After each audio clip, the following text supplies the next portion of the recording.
talking about, hello royalty to queens. Today we're talking all about the conscious parent. And are you parenting from a place of ego? Yes, we're talking all about egos and parenting and why we can parent differently. Hi, AM Carbonero. Thank you for joining. Just going to wait for a second and let some people come in. But yes, this is the book that is the topic of conversation today. Let's see. That's sad. Yes, most parents are ego-driven. That's what people know. That's actually how the majority of us parent. Hi, Ines Arslem. Hi, I am wrapping you. Thank you so much for joining. Hello, everyone, for joining. Thank you so much for being here. AM Carbonero, so I have to ignore them. Yes. For those of you that are joining for the first time, hi, my name is Brooke-Sidney, and my company is called Bella and the Babe, and you can find it at bellaandthebabe.com, and it is all about empowering authentic mothering. And so today we are picking up where we've left off before. We have been covering the amazing book. Hi, I am wrapping. Oh, thank you so much. We are picking up, let's see, we have Diego Torres from Brazil. Ooh, thank you so much for joining. Dorfino has just joined. I'm sorry if I've missed some of the names and some of the hellos. I'd love for you to tell me where you are scoping in from. What part of the world are you coming from? Hello. I see all these awesome names. For those of you who don't know, AM Carbonero says, hello, I'm from University of Michigan. Hello. Thank you for coming in from University of Michigan. I hope you're having great weather there. I am wrapping you, says California. Diego Torres says, do you not understand English? Can you speak Portuguese? No, I wish that I could. I wish that I could. I don't speak Portuguese, unfortunately. I speak a little Spanish, but no Portuguese. So thank you so much for joining. Today, hello Turquoise Boho, thank you for joining. Today we are talking about ego and parenting. And for those of you that have been with me for the past couple weeks, we have been talking about the conscious parent. And we left off on chapter 4, which is all about the ego. In fact, oh, thank you so much for the hearts. I love getting hearts. I know that it makes me know I'm resonating, or I'm saying something that makes sense to you all, or that's useful, which is why I'm here. So we left off last week, or maybe a week and a half or so ago, talking about chapter 4. And chapter 4 is all about the blow to the ego. And it's a really big chapter, so I decided to cut it in half because it was too much. It's just a lot to take in. But to do kind of a brief recap, basically, we talked about how, we basically want to fully accept our children, and to do so, we have to lose our ego. Because to be very quick and succinct, having too much ego in our parenting relationships prevents us from being authentic, and that blocks connection with our children. So it's kind of just, if I was going to make it just a really simple and easy way to think about it, the ego prevents us from being authentic because we're attaching ourselves to some ideal that's not real. And that lack of authenticity prevents us from having a great connection with our children. Thanks, Day Rowan, for joining in. So today we are picking up on the different types of ways that ego can show up in our parenting relationship. And that's the reason why I decided to break it into 2 sections, is because the first time we were talking about, hey, what the heck is ego and why does it matter in our parenting relationships? And this time, I think it's really important for us to kind of walk through and understand some of the major ways that the ego does show up. Shannon said it's not about us, it's about our kids. Yes, Shannon, that's exactly right. And that message is at the heart of Dr. Shefali's work. It's the reason why, honestly, she gets some slack from parents, is because they want to make challenges with their children about the children and not about anything that has to do with themselves. Oh, thank you so much for the hearts. And it really does. It has a lot to do with how we are showing up to our kids or not showing up in the instance of not being present and not being there for our children or being too full of ego. So let's talk about the 4 different types of ego that often show up in our parenting relationships. And I encourage you to share the ones that either you know that you may fall into doing or that you saw your parents do. Because oftentimes, especially if you've already had, I think his name was Carbonaro, Mr. University of Michigan, you know, he was already mentioning how his parents have parented him.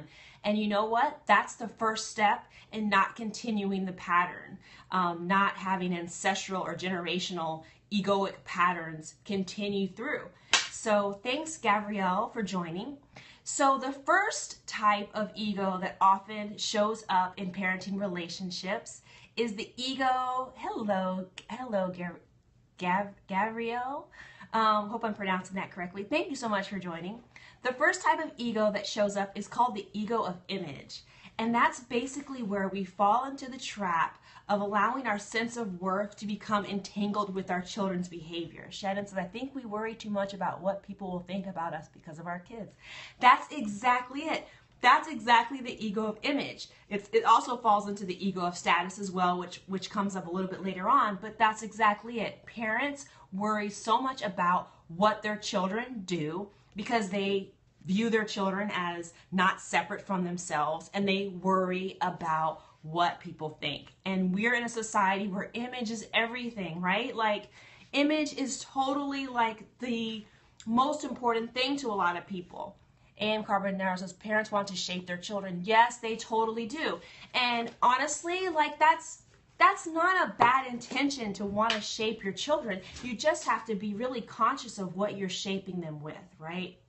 Like what messages you're sending to them. But in the book, Dr. Shefali has a really great, hi, Admired Red Rose, thank you for coming. A.M. Carpenter says, but without letting them make their own choices. Yes, that is the danger of being too egoic in our relationships, A.M. Carbonaro. Admired Red Rose says, hello, hi, thank you so much for joining. So what happens, again, a good way to think about the ego of image is if your child does something that you don't like, and then instead of addressing perhaps what's going on with the child, you make that child's behavior a reflection on your parenting. And Dr. Shefali gives a great example in the book where a kid got into a fight at school and the mother immediately went into the defensive, defending her child because she took it as a reflection upon her and didn't really ever make it about the child and what the child was going through. And that was all because she got caught into this ego of image, what she looked like, what her parenting looked like.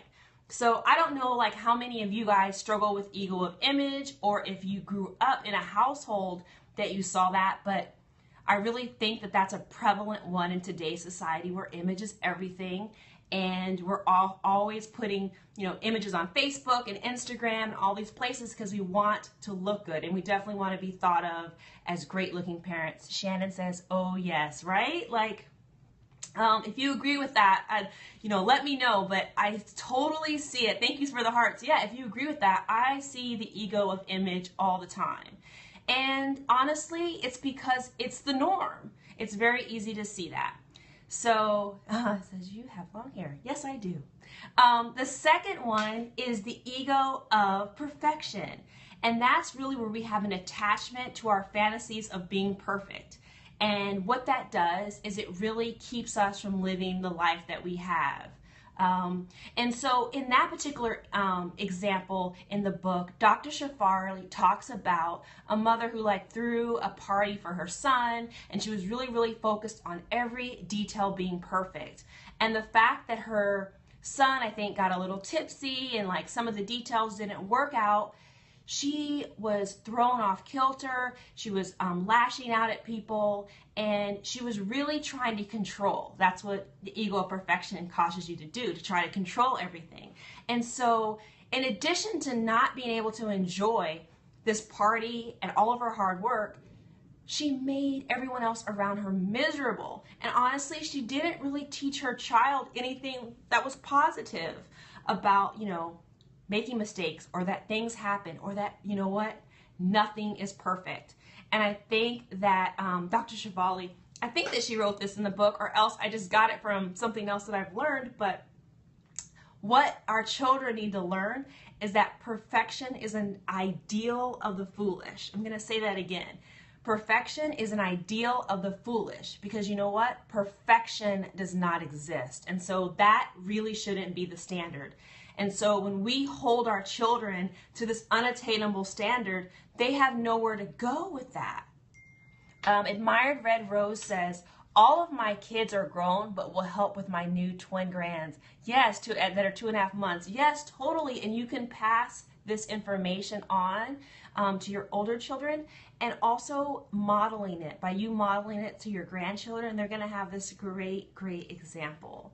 But back to the ego of perfection. Yeah, we want to encourage our children to see themselves as imperfectly perfect. That's kind of how I think of it, right? Like we are all flawed, and that is okay. And by doing that, instead of encouraging this false perfection, it allows our children to be real and to experience the moments of where they are. So I really thought this one was really powerful. It says, Dr. Shefali writes, we do ourselves and our children a favor when we accept our limitations and exude an okayness with being okay. Children are encouraged to become comfortable with who they are. Admired Red Rose says, I agree. Yes, totally. Children are encouraged to become comfortable with who they are, able to see the humor and lightness in themselves, and thereby detach from the impossible rigidity of their ego.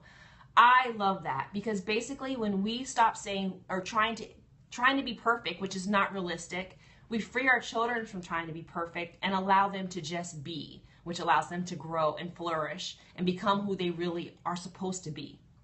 So then the third one is the ego of status.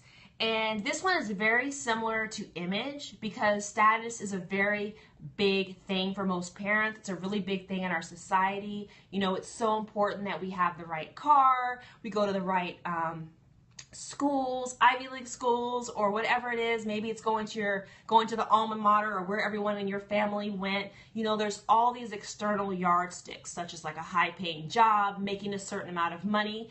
And when we're too attached to those measuring sticks, we put them onto our children. We unfairly place those onto our children. And we overlook the fact that our children are here for their own purpose and their own calling. Thank you, CK Nova, for joining. Thank you so much for the hearts.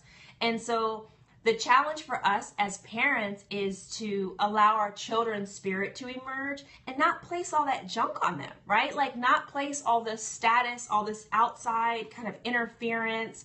Thank you, Mom Taz Turkin, for joining. All of this onto them.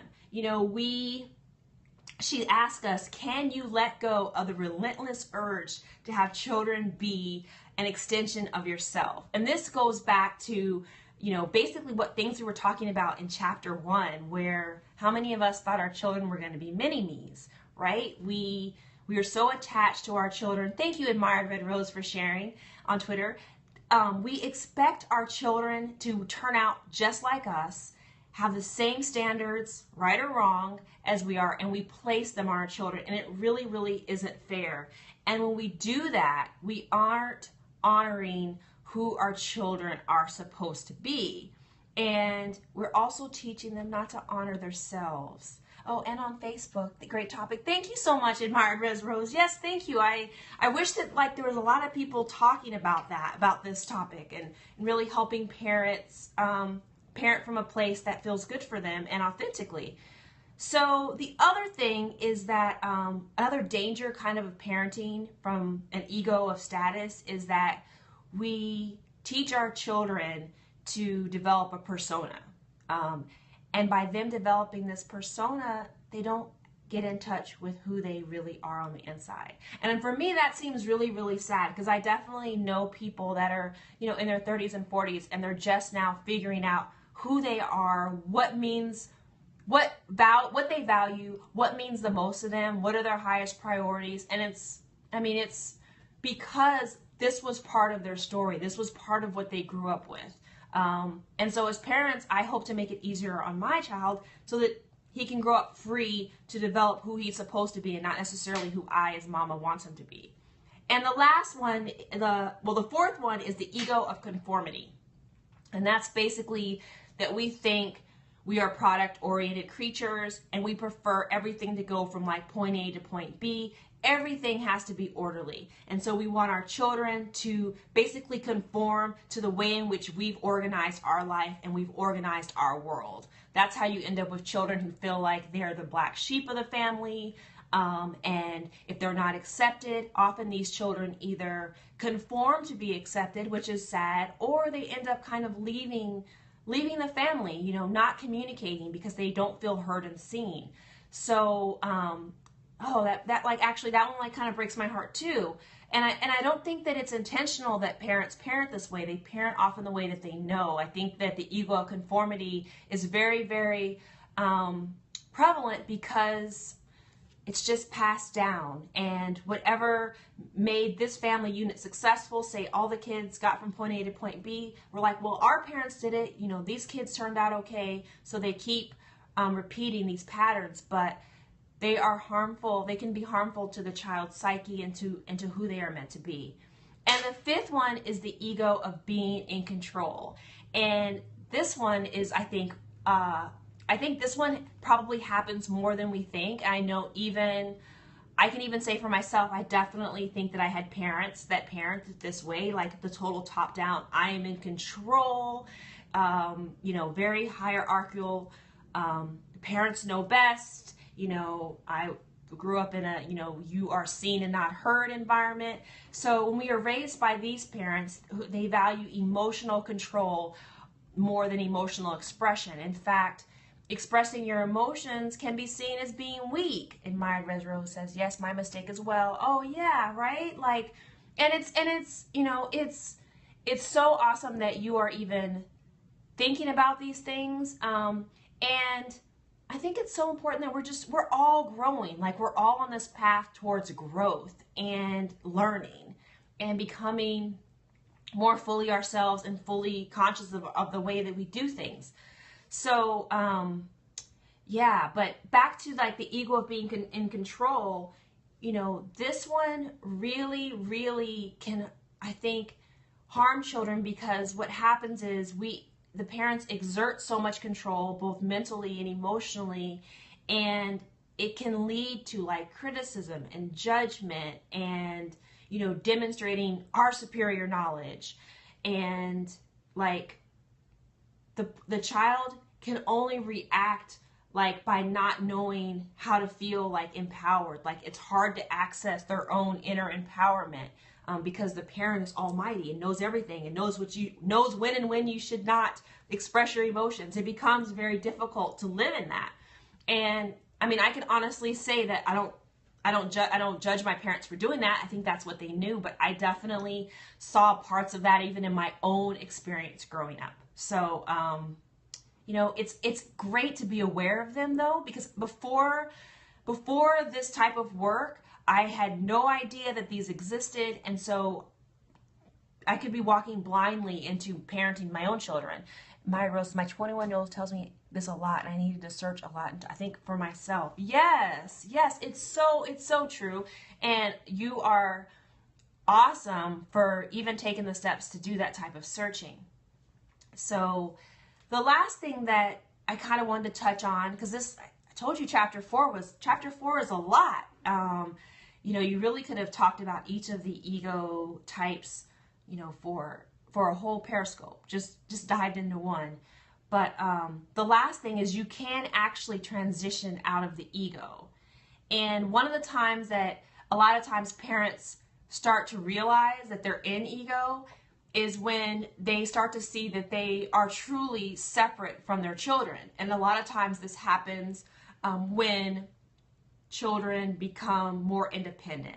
So one of the big stages is like when children start going to school, because when they're super young and babies, they're totally dependent upon us, and our lives really revolve around them, and often we live through them. And it's really, really easy to get caught into ego. Thank you so much for the hearts. I really, really appreciate it so much. We become unable to see that we are a separate person, and that all fuels like egoic interactions and the inability to separate your child from who they are, from who you are. And so a lot of times we can transition out of this when we see it. So we see it often when they go to school, or later in life when they go on to become like more fully independent as adults. But by that point, we've already perhaps maybe had 16 to 18 years of more egoic parenting that you're dealing with. So if you're able to see these egoic patterns earlier on in the parent-child relationship, you can work on them. And so anyway, I hope that this scope has been helpful to you all. Basically, we are reading The Conscious Parent, and I have a separate Facebook group that goes into it in more depth. You can learn more about that by visiting my website at bellaandthebabe.com/join. That's where you can get an invitation to come and talk more about this amazing book. But I will also continue doing periscopes on this topic. I think it's so, so important that we think about how we are parenting our children, and more importantly, that we take responsibility for ourselves so that we don't put our stuff on our kids, so that we can have our kids grow up just being kids and also helping us learn more about ourselves. So I thank you so, so much for the hearts. I thank you so much for joining and participating today. And if you want more information, again, my site is bellaandthebabe.com. And Myra was very helpful, even for people like me, grandparents. Thank you. Oh, I love that you're watching this. I so appreciate you, Admired Red Rose, for jumping in and your comments. And it's so helpful. I really, really am so glad you're here. So Edja says, thank you. Oh, you're welcome. Thank you for tuning in. And I will see you guys later. I'll see you next time. Thanks so much. Have an awesome day.